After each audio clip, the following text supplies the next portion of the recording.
దేవతలందరూ కలిసి సమావేశమయ్యారు. చతుర్ముఖ బ్రహ్మగారి దగ్గరికి వెళ్ళారు. వెడితే బ్రహ్మగారితో ఏదో మాట్లాడుతుంటే మాటల సందర్భంగా రామేశ్వరం వెళ్ళామా మనము అని ఏదో అనుమానం వచ్చింది. సరే దేవతలందరూ కలిసి ఏదో మొన్న మేమందరం ఓ 70 మంది బస్సు చేసుకుని కాపవరం వెళ్ళి సత్యనారాయణ వ్రతాలు చేసుకున్నట్టు మనందరం రామేశ్వరం వెడదాని రండని దేవతలందరూ కలిసి రామేశ్వరం వెళ్ళారు.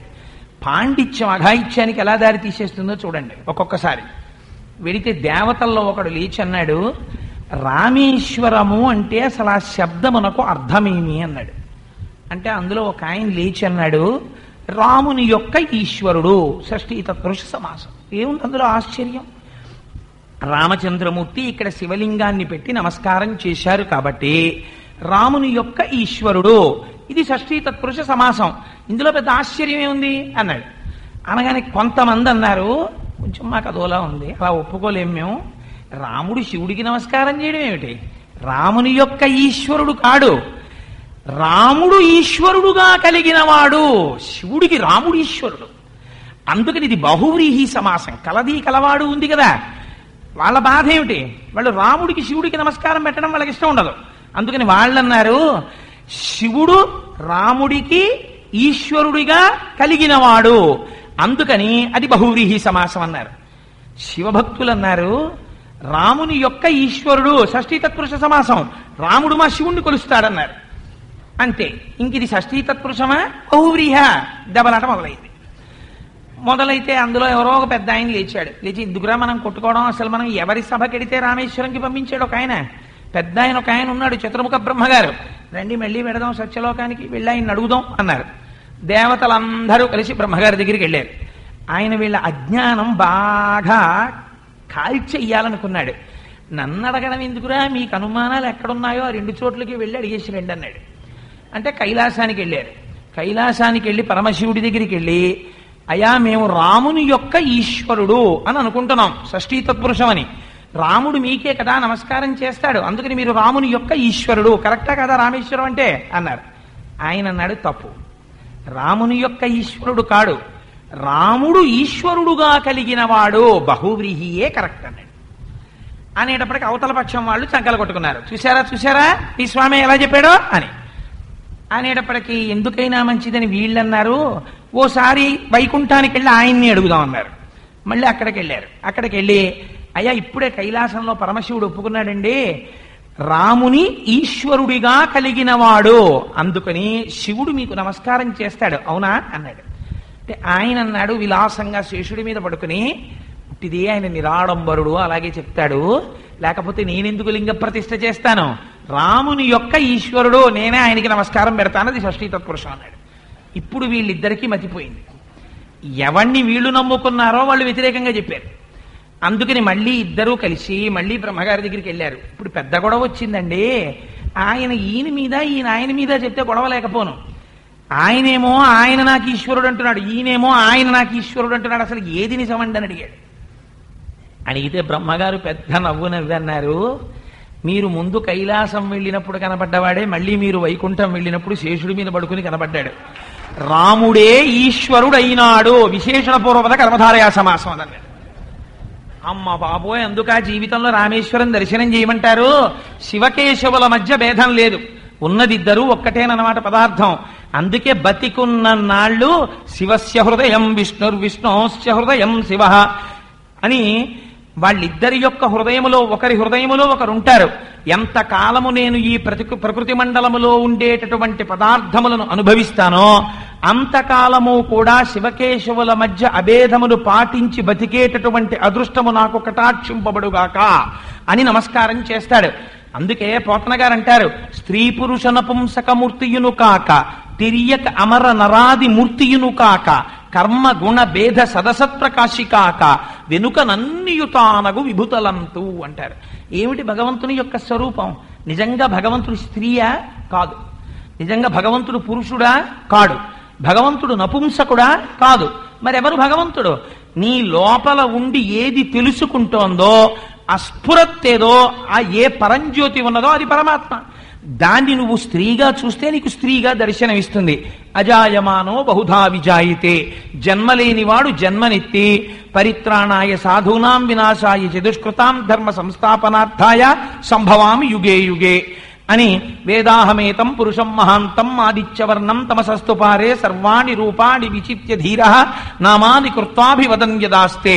ఈ కంటి చేత చూడడానికి వీలు లేనటువంటి పరబ్రహ్మము ఈ కంటి చేత చూడకపోతే నేను ఉండలేనని పరితపించినటువంటి మహాభక్తులైనటువంటి వారికి మాంసనేత్రము చేత చూడబడడానికి వీలైనటువంటి రీతిలో మనలా పంచభూతములతో కూడినటువంటి ప్రకృతి వికారమైన ఒక శరీరమునందు తాను అనుప్రవేశము చేసినట్టుగా నటించి వచ్చి మన కళ్ళ ముందు నడయాడి సులభసాధ్యుడై దర్శనమిచ్చి తరింపచేసిన మహాపురుషుడెవడో అది వాడి సౌలభ్యములకు పరాకాష్ఠ తప్ప నిజముగా పరమాత్మకి అలా రావలసిన అవసరము లేదని గుర్తించి నమస్కరించిన నాడు నీవు ధన్యుడవు, లేని నాడు నీ అజ్ఞానమై కూర్చుంటుంది. అప్పుడేమైంది అంటే అదిగో అదేన్రా, అందుకే మేమందరం అలా ప్రార్థన చేశాం. తస్మై నమ పరేశాయ బ్రహ్మణేనంత శక్తయే అరూపజోరు రూపాయ నమ ఆశ్చర్యకర్మణే నమ శాంతాయ ఘోరాయ మూఢాయ గుణధర్మిణే నిర్విశేషాయ సామ్యాయ నమో జ్ఞానఘనాయ చ క్షేత్రజ్ఞాయ నమస్తుభ్యం మహాధ్యక్ష సాక్షిణే పురుషాయత్నమూలాయ మూల ప్రకృతయే నమః. సోహం విశ్వసృజం విశ్వమవిశ్వం విశ్వవేదసం విశ్వాత్మానం పరం బ్రహ్మ ప్రణతోస్మి పరమం పదం. యోగరంధిత కర్మాణో హృదయోగ విభావతే యోగినోయం ప్రపశ్యంతి యోగేశం తం నతో స్మృహం. నమో నమస్తే కిల కారణాయ నిష్కారణాయ అద్భుత కారణాయ సర్వాగమన్నాయ మహర్ణవాయ నమోపవర్గాయ పరాయణాయ. ఎక్కడుంది పరమాత్మకి నామరూపాలు? అసలు లేనే లేవు.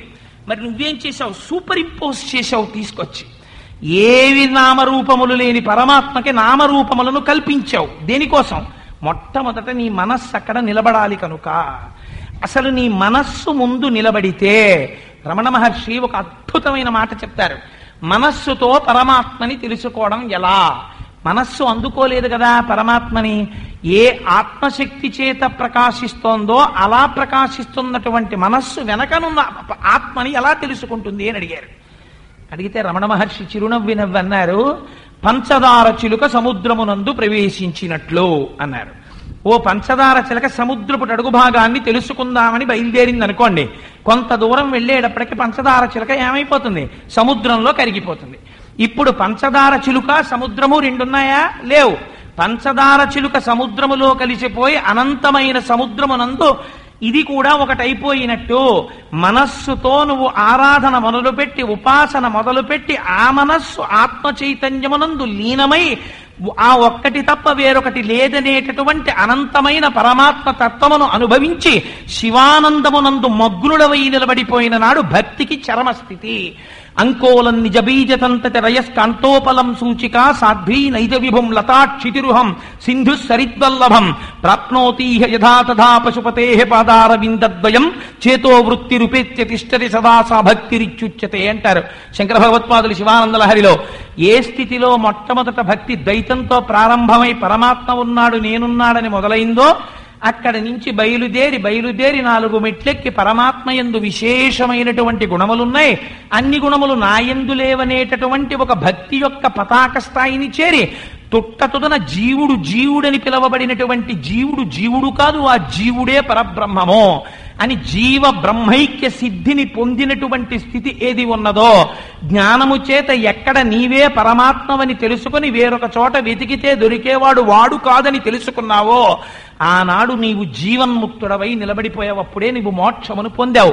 అందుకని ఈ స్థితిని పొందడానికి శివాష్టోత్తర శతనామం పనికి రావాలి తప్ప ఇంతకన్నా భిన్నంగా వేరొక ప్రయోజనానికి శివాష్టోత్తర శతనామం పనికొస్తే వ్యాస హృదయం అది కాదు. నువ్వు వ్యాస హృదయమునకు వ్యతిరేకంగా మాట్లాడుతున్నట్టు లెక్క.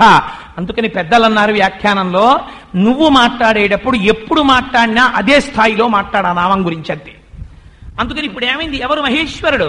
మళ్ళీ ఇందాక మొట్టమొదట శివ అన్నప్పుడు ఆనవ కార్మిక మాయిక మలము లేనివాడెవడో, సమస్తు జగత్తు యొక్క సృష్టి స్థితి లయములకు సాక్షిగా ఉన్నవాడెవరో, నిత్య ప్రళయము మహాప్రళయము ఆత్యంతిక ప్రళయం అనేటటువంటి 3 ప్రళయములను సృష్టించి ఒకానొకనాడు నిద్రనిచ్చి ఈ శరీరమును సుఖపెట్టినవాడు, ఒకనాడు జీవులు తనని చేరలేకపోతే తానే అనుగ్రహించి మైనపు ముద్ద నల్లపూసల మధ్య తిరిగి వాటిని తనకు అంటించుకున్నట్టు తనని చేరుకోలేని జీవులను తానే అభయహస్తమిచ్చి తనకి చేర్చుకున్నటువంటి వాడైతే మహాప్రళయమై కాక ఇక్కడే జ్ఞానమిచ్చి జీవుడు బ్రహ్మమని తెలియచేసినటువంటి నాడు ఆత్యంతిక ప్రళయము చేసిన వాడై అటువంటి స్వరూపమును పొందిన వంటి వాడెవరో వాడు శివుడు.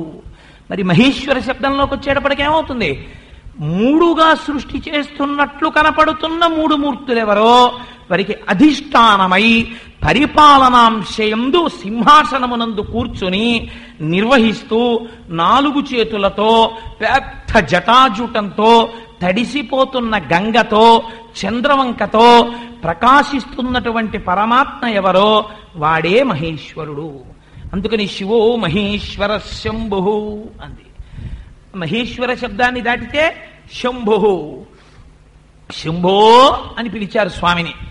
శంకరాచార్య స్వామి వారికి కూడా నామం అంటే చాలా పరమప్రీతికరమైనటువంటి నామం. అందుకే వారు ఆ మకుటం పెట్టి కొన్ని శ్లోకాలను కూడా రాశారు. సాంబే పరబ్రహ్మణి అంటూ సాంబా అన్న మాట ఒకటి, గళంతి శంభోత్పచ్చరిత చరిత కిల్బిషరజో గళంతి ధీకుల్యా సరణిషు పతంతి విజయతాం దిశంతి సంసార భ్రమణ పరితాపోపశమనం వసంతి మచ్చేతో హృదభువి శివానందలహరి అని అసలు శివానందలహరికి మకుటం వచ్చినటువంటి శ్లోకం ఏదున్నదో ఆ శ్లోకములో పరమశివుణ్ణి ఉద్దేశించి స్తోత్రం చేసినప్పుడు శంభో అని పిలిచారు శంకర భగవత్పాదులు.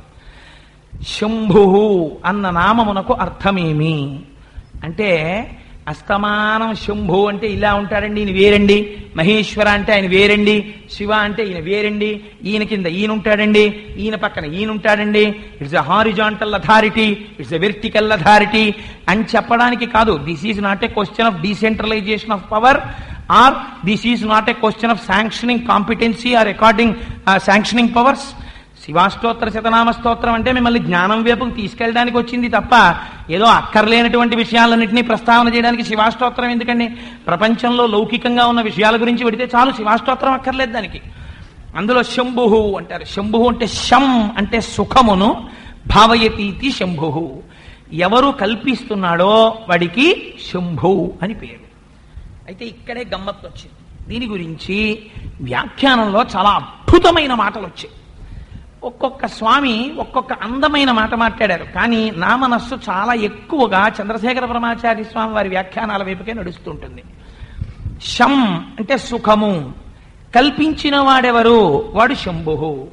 సుఖమును కల్పించడం ఏమిటి అంటే, మొట్టమొదట ఈ ప్రపంచములోకి ప్రవేశించినటువంటి ప్రతివాడు కూడా అపారమైన జ్ఞానముతో లోకములో ఉండేటటువంటి ఇంద్రియముల చేత అనుభవింపబడవలసినటువంటి విషయములను దూరీకరించి, చిచి ఈ విషయముల వలన ప్రయోజనము లేదు, నాకు అక్కర్లేదు, నాకు పరమాత్మయే కావాలి అన్నవాడు కొన్ని కోట్ల కోట్ల కోట్ల మందిలో బహుశः ఒక్క ప్రహ్లాదుడు లాంటి వాడు ఉంటాడు. ఒక్క ప్రహ్లాదుడు కనుక మందారమకరంద మాధుర్యమున తేలు మధుపంబుబోవునే మదనములకు నిర్మల మందాకిని వీచికల తూగు రాయంచజనునే తరంగిణులకు లలిత రసాల పల్లవ ఖాదియై చొక్కు కోయిల జనునే కుటజములకు పూర్ణిందు చంద్రికా స్ఫురిత చకోరక మరుగునే సాంద్రనీహారములకు అంబుజోదర దివ్య పాదారవింద చింతనామృత పాన విశేష మత్త చిత్త మీరీతి ఇతర విషయంబు చెరనేర్చు వినుత గుణశీల మాటలు వేయునేలా అని చెప్పుకున్నాడు ఆయన. ఎవరికి కావాలయా? అంబుజోదర దివ్య పాదారవింద చింతనామృత పాన విశేష మత్త చిత్తము అని చెప్పుకున్నాడు.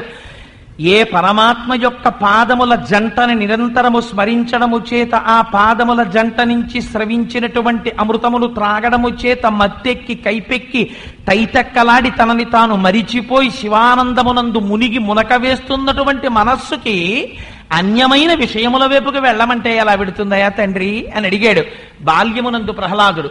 బహుశः తపస్సు చేసి ధ్రువుడు అడిగాడు. కానీ అలా అడిగినటువంటి వాళ్ళు, లోకమును తిరస్కరించినటువంటి వాళ్ళు మీకు చాలా తక్కువ మంది కనబడతారు. అది అలా అందరినీ ప్రహ్లాదుల్లా పోల్చేసుకుని అందరం లోకాన్ని ఏదో తిరస్కరించేసినట్టు, ఎవరం ఏ సుఖాన్ని పొందనట్టు మాట్లాడితే అది హేతువుకి చాలా దూరంగా ఉంటుంది. అందుకే శాస్త్రం అంది, ఇంద్రియాణి బలిష్టాని నియుక్తాని మానద అపక్వస్య ప్రకుర్వంతి వికారాం స్థాననేకశః. పిల్లవాడికి తెలియదు, లేదా పావుని పట్టుకున్నానని తెలియక పాము యొక్క వీపు మీద కాలు పెట్టి తొక్కి పెట్టినటువంటి వాడు ఎవడున్నాడో వాణ్ణే ముందు కరుస్తుంది పాము. పాము అని తెలిసి దూరంగా వెళ్ళిపోయిన వాడికి కొంత రక్షణ ఉంటుంది, కానీ పావుని తొక్కి పెడదామని ప్రయత్నించినటువంటి వాడిని పాము కరుస్తుంది. మంత్రం వచ్చి పావుని స్వాధీనం చేసుకోగలిగిన వాడిని పాము ఏం చేయలేదు, వాడి దగ్గరికి వచ్చి పాము పడుకుంటుంది. ఇంద్రియాల్ని నిగ్రహించడం వేరు, ఇంద్రియాల్ని గెలవడం వేరు. రెండిటికి అస్థిమశకాంతర భేదం. అందుకే శాస్త్రం అంది, లేనిపోని గొప్పలకి నువ్వు పోకు. నువ్వేం చేస్తావో తెలుసా? సహజముగా నీ శరీరములో కాలగతిలో దీనిలో కామము బయలుదేరుతోంది.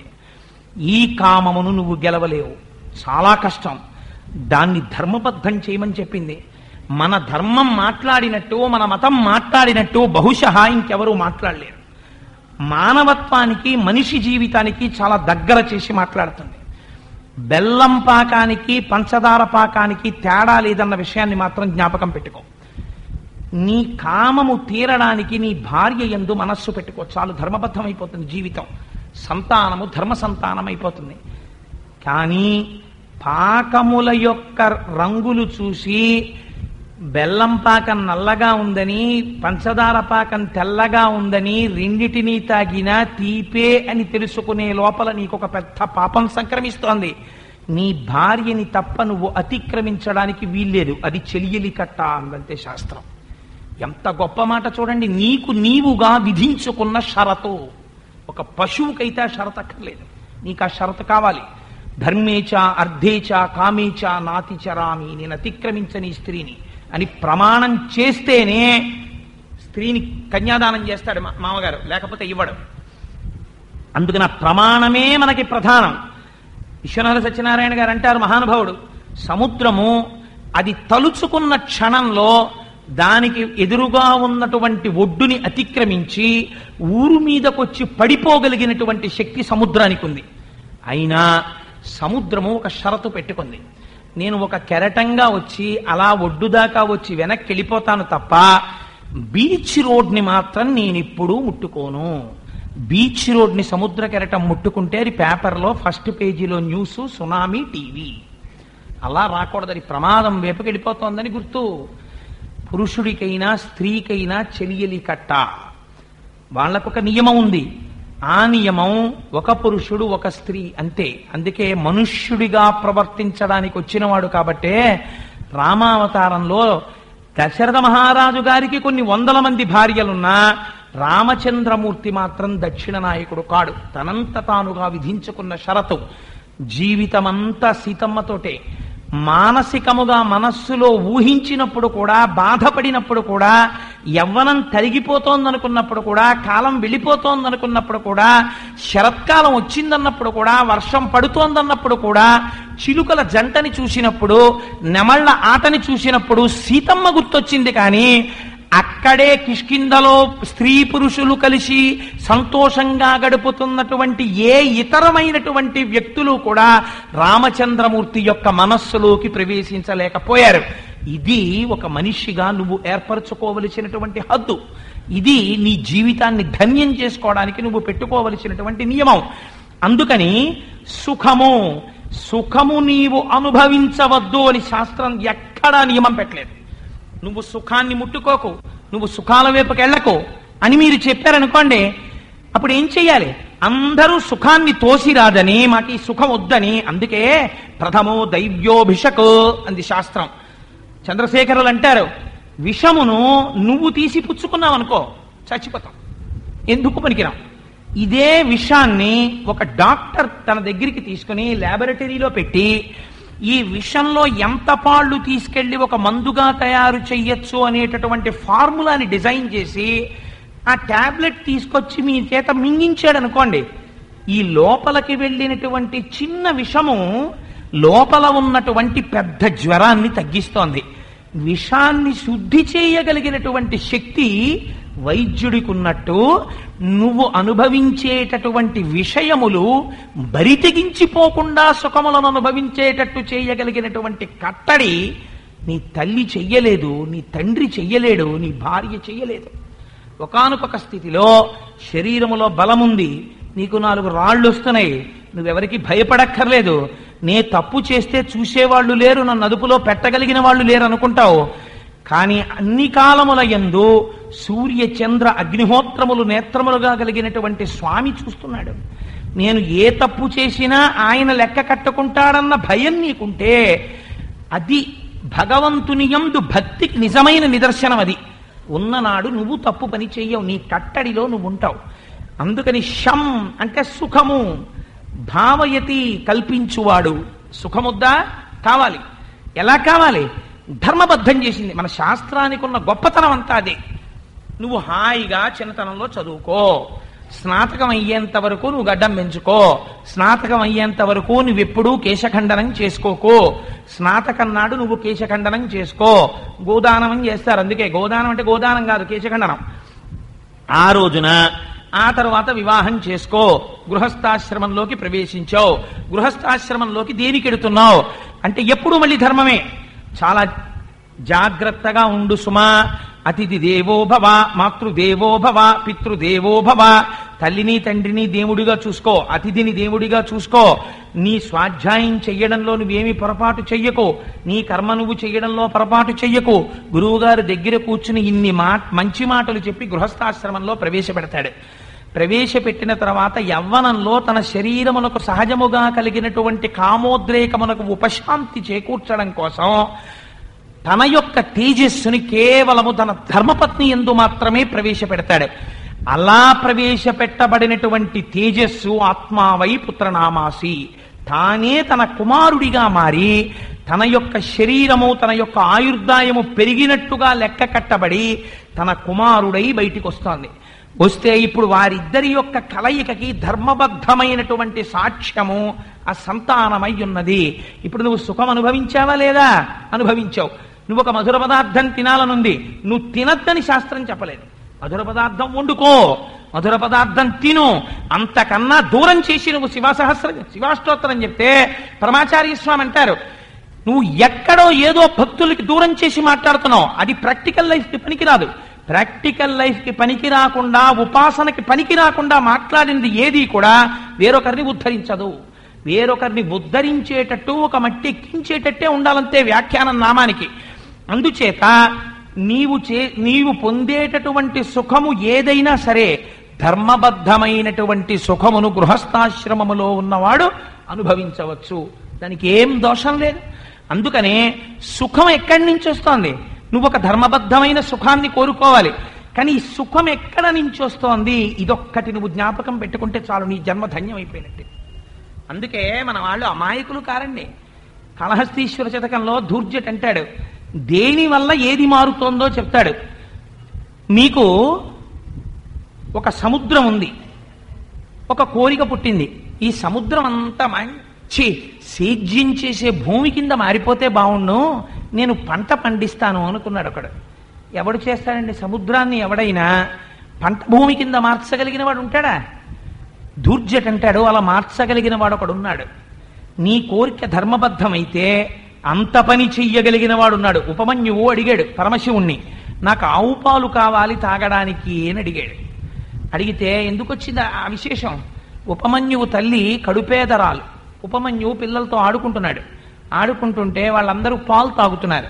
ఉపమన్యువు అడిగాడు, మీరేం తాగుతున్నారని అడిగాడు. నీ మొహానికి ఆవు పాలు తాగే అదృష్టం ఎక్కడుందిరా, మేము పాలు తాగుతున్నామన్నారు వాళ్ళు. ఆయన ఏడుస్తూ తల్లి దగ్గరికి వెళ్ళాడు. వాళ్ళు తెల్లగా ఉన్నాయి, తాగుతున్నారు పాలుట, నాకు తాగాలనుందమ్మా, నాకు పాలు ఇయ్యి అన్నాడు.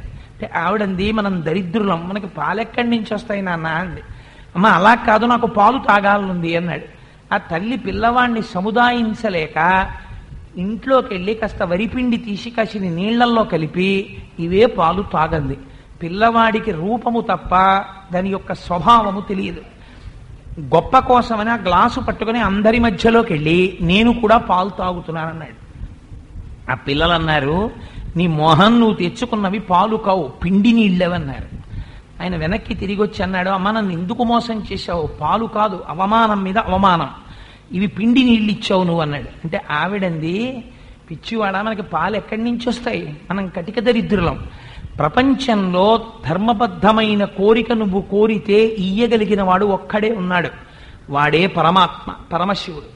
ఆయన గురించి స్తోత్రం చెయ్యి, తపస్సు చెయ్యి, నామం చెప్పు, ఆయన గురించి తపించు, నీకు పాలు లభిస్తాయంది.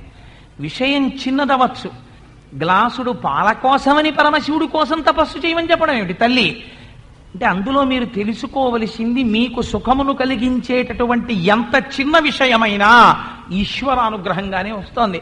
ఉపమన్యువు వెళ్ళి తపించాడు. పరమశివుడు ఆ పిల్లవాడి యొక్క తపస్సుకి మెచ్చుకుని, ఇంత చిన్న విషయాన్ని కూడా నా నుంచే పొందాలనుకున్నావు, అందుకే నేను నీకేమిస్తున్నానో తెలుసా, పాల సముద్రాన్ని సృష్టిస్తున్నాను ఉపమన్యువు కోసం అని క్షీర సముద్రాన్ని సృష్టించాడు పరమశివుడు ఆ రోజున. ఇది ఏ చిన్న సుఖమునకైనా నువ్వు ఈశ్వరుడి మీద మాత్రమే ఆధారపడేటటువంటి తత్వాన్ని చెప్తుంది. ఒక అధర్మమైన కోరికకి నువ్వు భగవంతుడి దగ్గరికి వెళ్ళి కూర్చుని, ఈశ్వరా నాకు ఈ కోరిక తీర్చు అని నువ్వు అడగలవా? అది అధర్మం అని నీకు తెలుసు.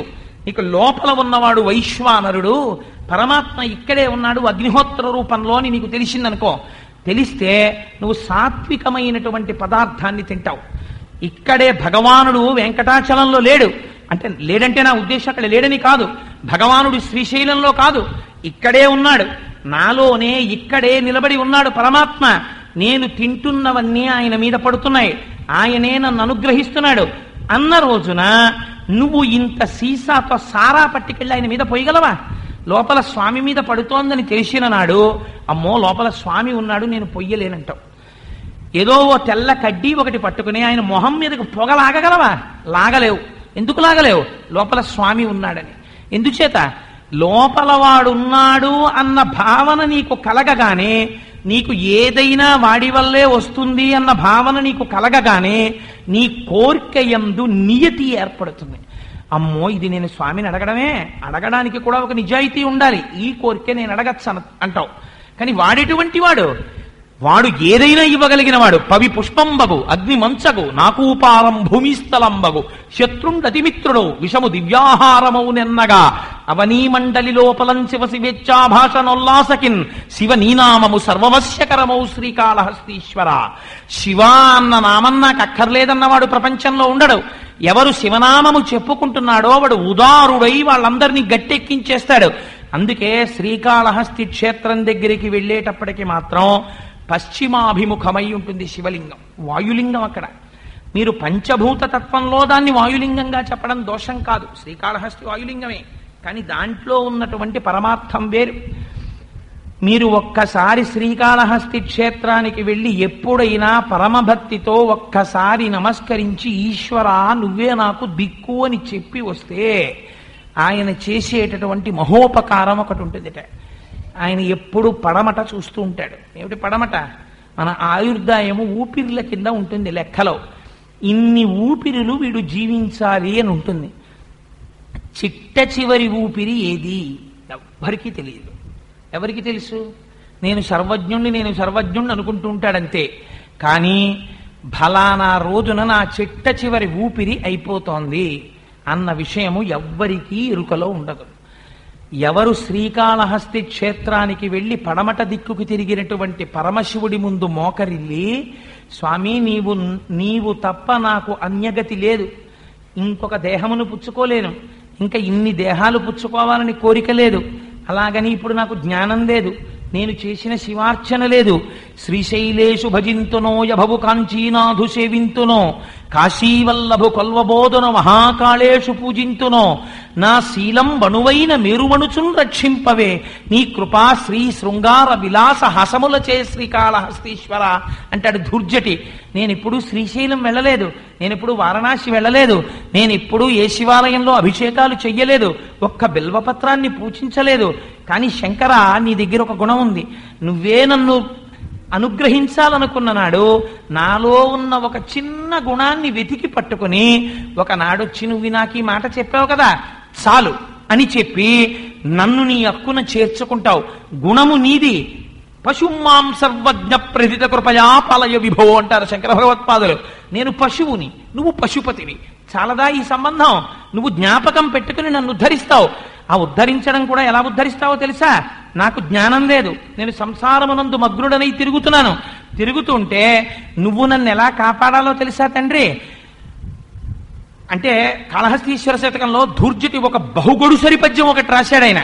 ఆయన అంటాడు, పాలుంబువ్వయు పెట్టదన్ కుడువరా పాపన్న రాయన్న లే లెమ్మన్న అరటి పండ్లు కొనితే లేకున్నన్ వలనంటే తల్లిదండ్రులప్పుడు అట్లే తెచ్చి వాత్సల్య లక్ష్మీ లీలా వచనంబులను కుడుపరా శ్రీకాళహస్తీశ్వర. ఒక పసిపిల్లవాడు ఉన్నాడు, వాడికి అజ్ఞానం, వాడికి ఏమీ తెలియదు. తండ్రి ఆఫీసులో ఉద్యోగం చేసి అలిసి అలిసి అలిసి అలిసి 9 గంటలకు ఇంటికి వచ్చాడు. ఎంత అలిసిపోయాడంటే ఇంటికి వెళ్ళి ఇలా కుర్చీలో కూలపడిపోదామని వచ్చాడు. ఇంటికి వచ్చేటప్పటికి సన్నివేశం ఏమిటంటే పిల్లవాడు అన్నం తినకుండా మారాం చేస్తున్నాడు. తల్లి అడుగుతోంది, పాలున్ బువ్వయు పెట్టదం కుడువరా పాపన్న. ఒరే పాపన్న, పాలు బువ్వ పెడతాను తినరా, తినకపోతే నీరసపడిపోతావురా, అన్నం తినరా అంటోంది. వాడంటున్నాడు, నేను పాలు బువ్వ తినను, నాకు అరటిపండు నంచి పెట్టంటున్నాడు. అంటే అమ్మంది, అరటిపండు ఎక్కడుందిరా? అరటిపండు లేదు, పాలు బువ్వ పెడతాను, పోనీ పంచదార వేస్తాను తినరా అంది. అరటి పండ్లు కొనితే లేకున్నాను వల్లనంటే, అరటిపండు లేకపోతే నేను తిన్నాను అన్నాడు వాడు. అంటే అప్పుడు ఏం చేస్తారు తల్లిదండ్రులు? ఏమండి వీడు అరటిపండు లేదుట, అన్నం తింటలేదు, ఒక్కసారి సందు చివరికి వెళ్ళో 2 అరటిపండ్లు కొనుక్కొద్దురు